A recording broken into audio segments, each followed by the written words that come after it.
folks, this is David with Yakking and Bassin.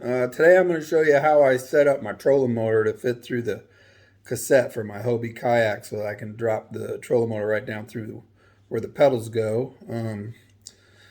I have a cassette already and it's already drilled, so I won't be able to show you that step, but I had another one in here before, but I'm upgrading to a little bit bigger. Anyways, so 1-inch hole, you want it to fit kind of tight.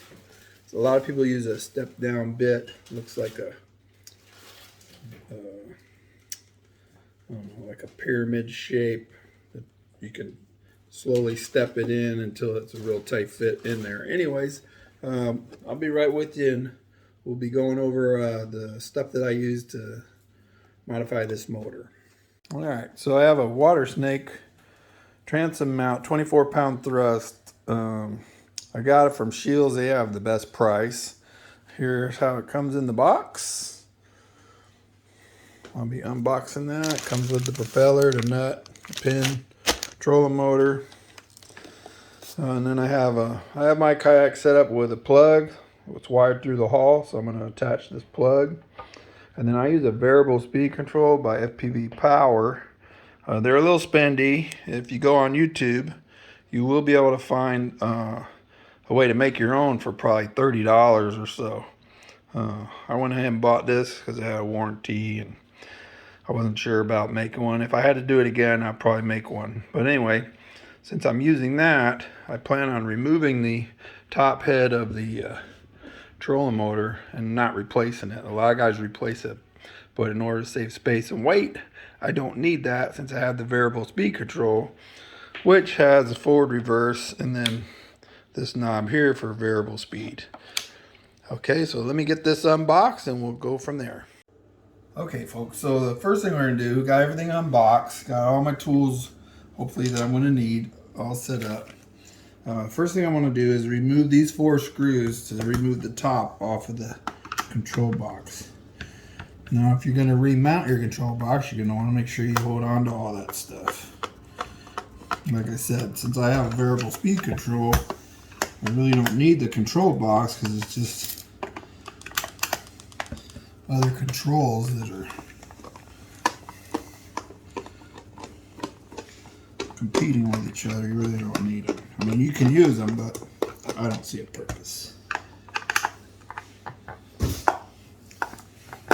You can scan up to me occasionally.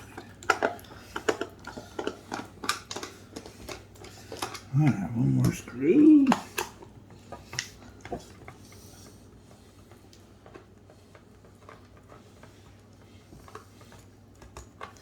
I can edit right through all this too. All right, screws are out. Take top off.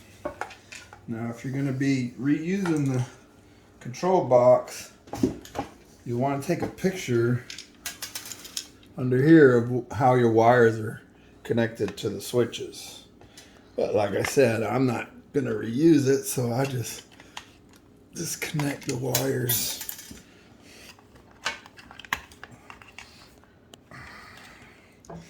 Since I'm not reusing them, I'm just going to go ahead and clip the wires. You can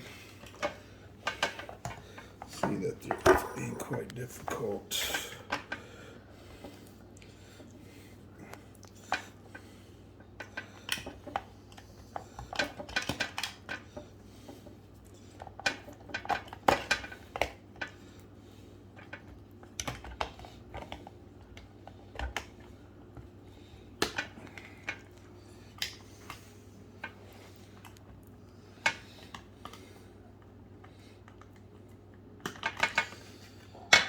Okay, so I'm not going to need this, so I'm just going to set it aside.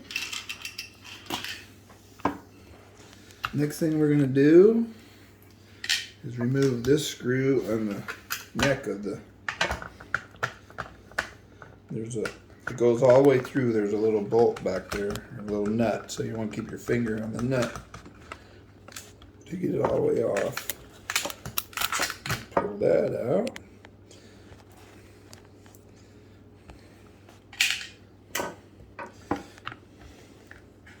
Pull this out, and then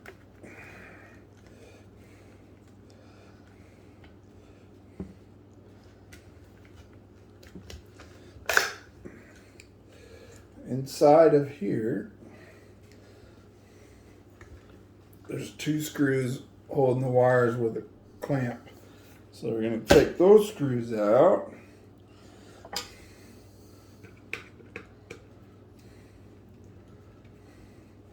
And if you're going to be reassembling your control box, then you're going to want to save the screw and the little tab that holds the wires in place on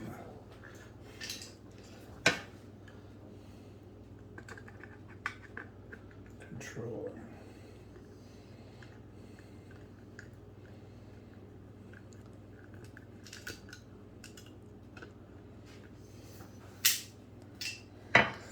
Then you can remove this.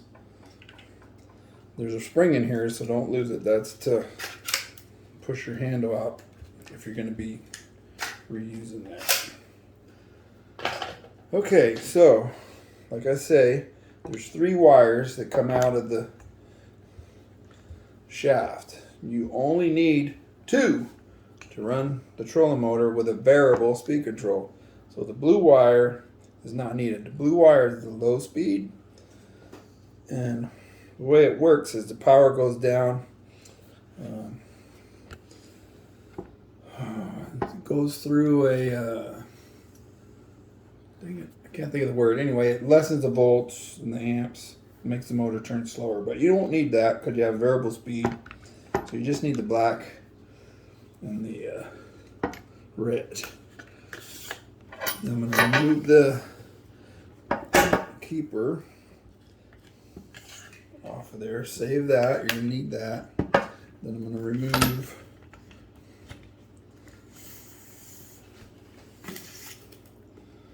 the mounting bracket for the motor. Oh, there's a little metal piece that comes in that, so just be careful that you don't lose it, because you will need that. Set that aside for now. So what I've decided, I'm going to cut my shaft off at 18 inches. So you want to mark your 18 inches. Basically have a mark. So what I use is a pipe cutter. That way I can cut through the pipe without damaging the wires. Some people like to put a piece of PVC pipe, thread the wires through it, slide it in there so that they can cut with a hacksaw without danger of hitting their wires. I'm just gonna, now if you're just shorting this and you're gonna use your control box, note these notches in here. You'll have to recut those in the top and drill it for your screw. Like I said, I'm not using that stuff, so.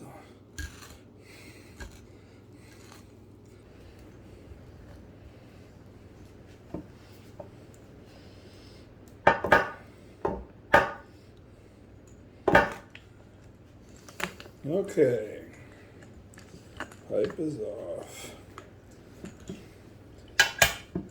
Now, pull the wires through. Inside the pipe, there is a piece of foam with holes in it to keep you from help keep water from going down. So I push that out because I will reuse that. All right, so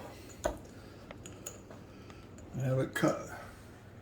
So the next step will be to tie off this blue wire that I'm not going to need anymore. So I don't want it to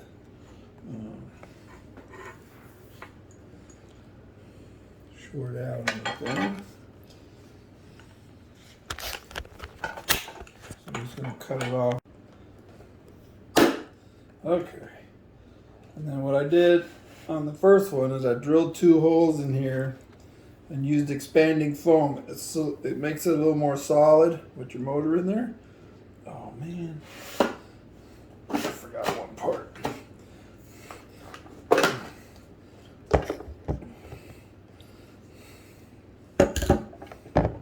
It's got to have the part on there. So What I'm going to do with this, since I don't need it, I'm going to take it apart.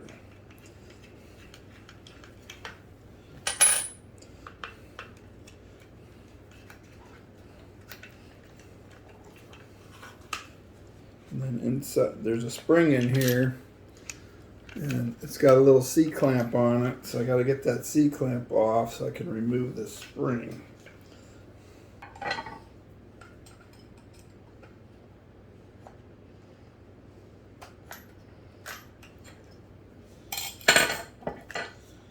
Of course, it wants to be difficult.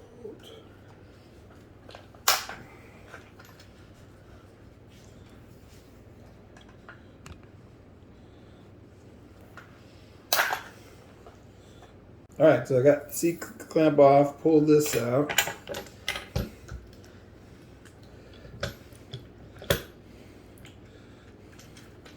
Then you can remove this pin that holds the whole thing that's locked in. And then you can remove this. Now, since I don't need this whole assembly, I'm going to take a saw and cut this off right here and use this as my bottom stopper. So I'm going to go out in the garage and saw this off. I'll be right back. Alright, so I cut the bracket off, slid it back over the pipe. This is going to be your bottom to prevent your motor from going all the way up, and then the propeller will hit your.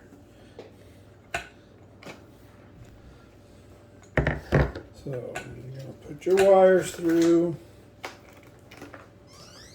Take tape measure, run it through the hole, grab the two wires, do securement. Pull the tape measure back through, and pull your wires through. There we go. Then you're gonna remember it's kind of a tight fit. Make sure you don't pinch your wires when you're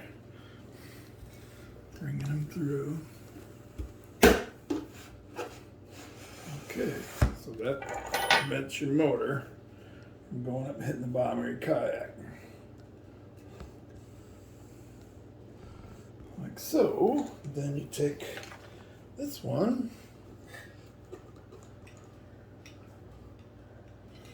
slide it down over the top.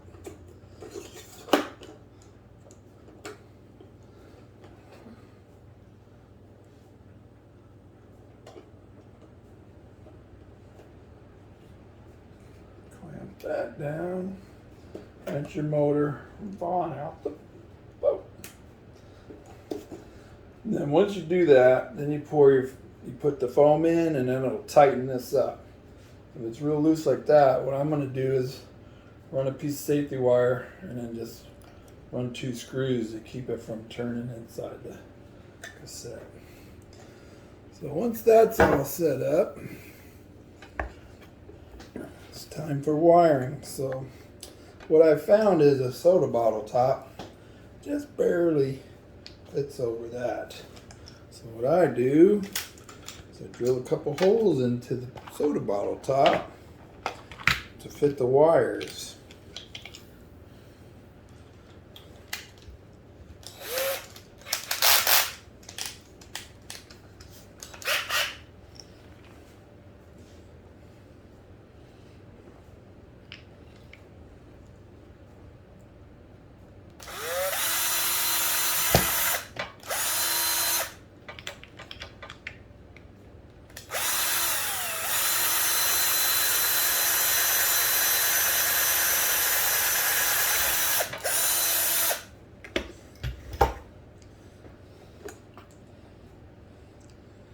To be tight.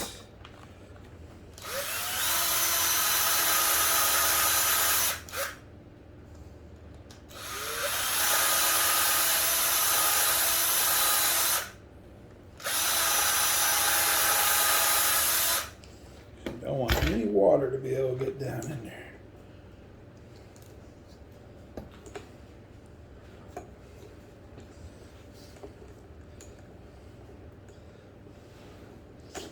Okay, so then I'm going to take my foam that I had.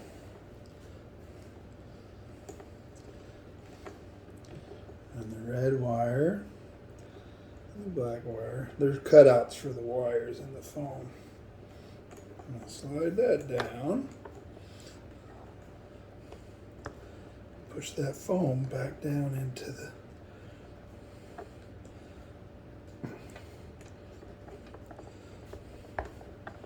pipe. So that also helps with keeping the water out. Then I'm going to slide the cap wires over the cap. Run it down and check for the fit.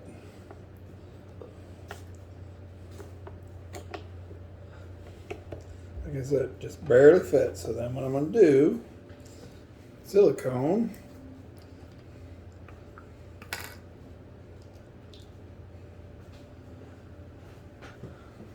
Take silicone, put it in the top all the way around where the wires came in. Of course, gotta be able to get the silicone out.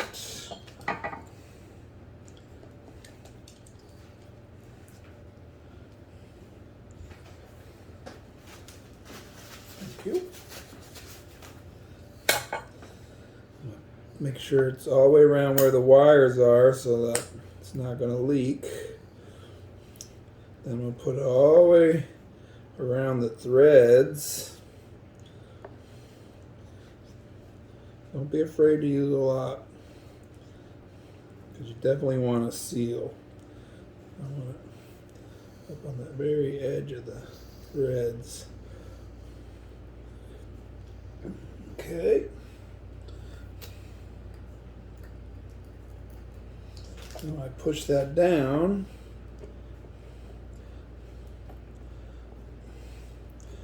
Gonna have a good seal, and I'm just gonna finish off by going all the way around the edge of this cap, because water getting in there is your enemy.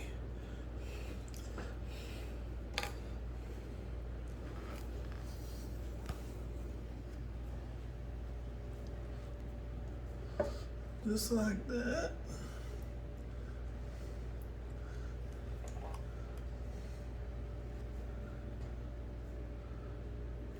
Now it's watertight. No water will get in there.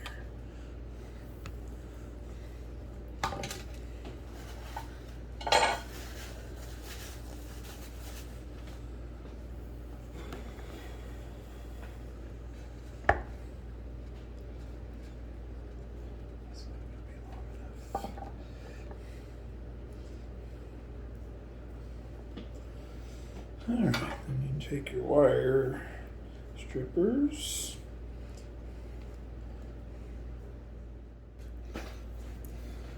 Okay, so we got these wires through now. Silicone's drying. Make sure it's on there nice and tight. And then we need to attach our plug. Like I said, I wire mine through the hole. It's got a plug to go through the batteries. In order to reach the plug, I'm gonna need a little extra wire. So I'm using marine grade 12 AWG. So one thing I invested in is these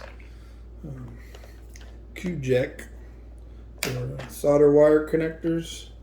Use a heat gun on them.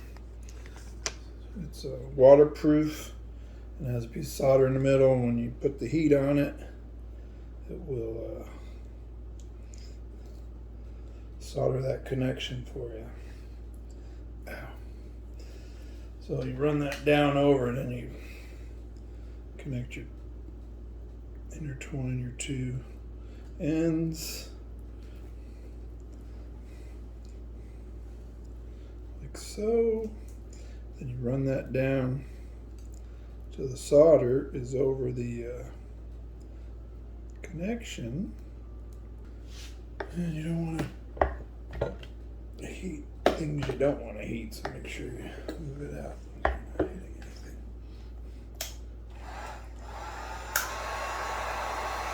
And the ends first, seal up. and connection.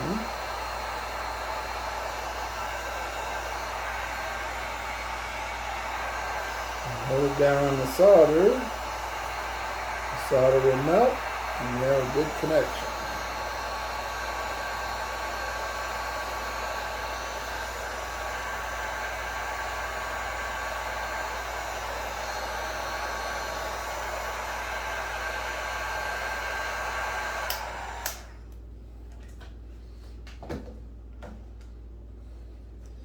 Like so. And do that for all 4 connections. Okay, once you got the solders done, what I like to do just to keep everything a little neat is I'll put some electrical tape on there. It also gives a little extra protection, even though these are waterproof solders.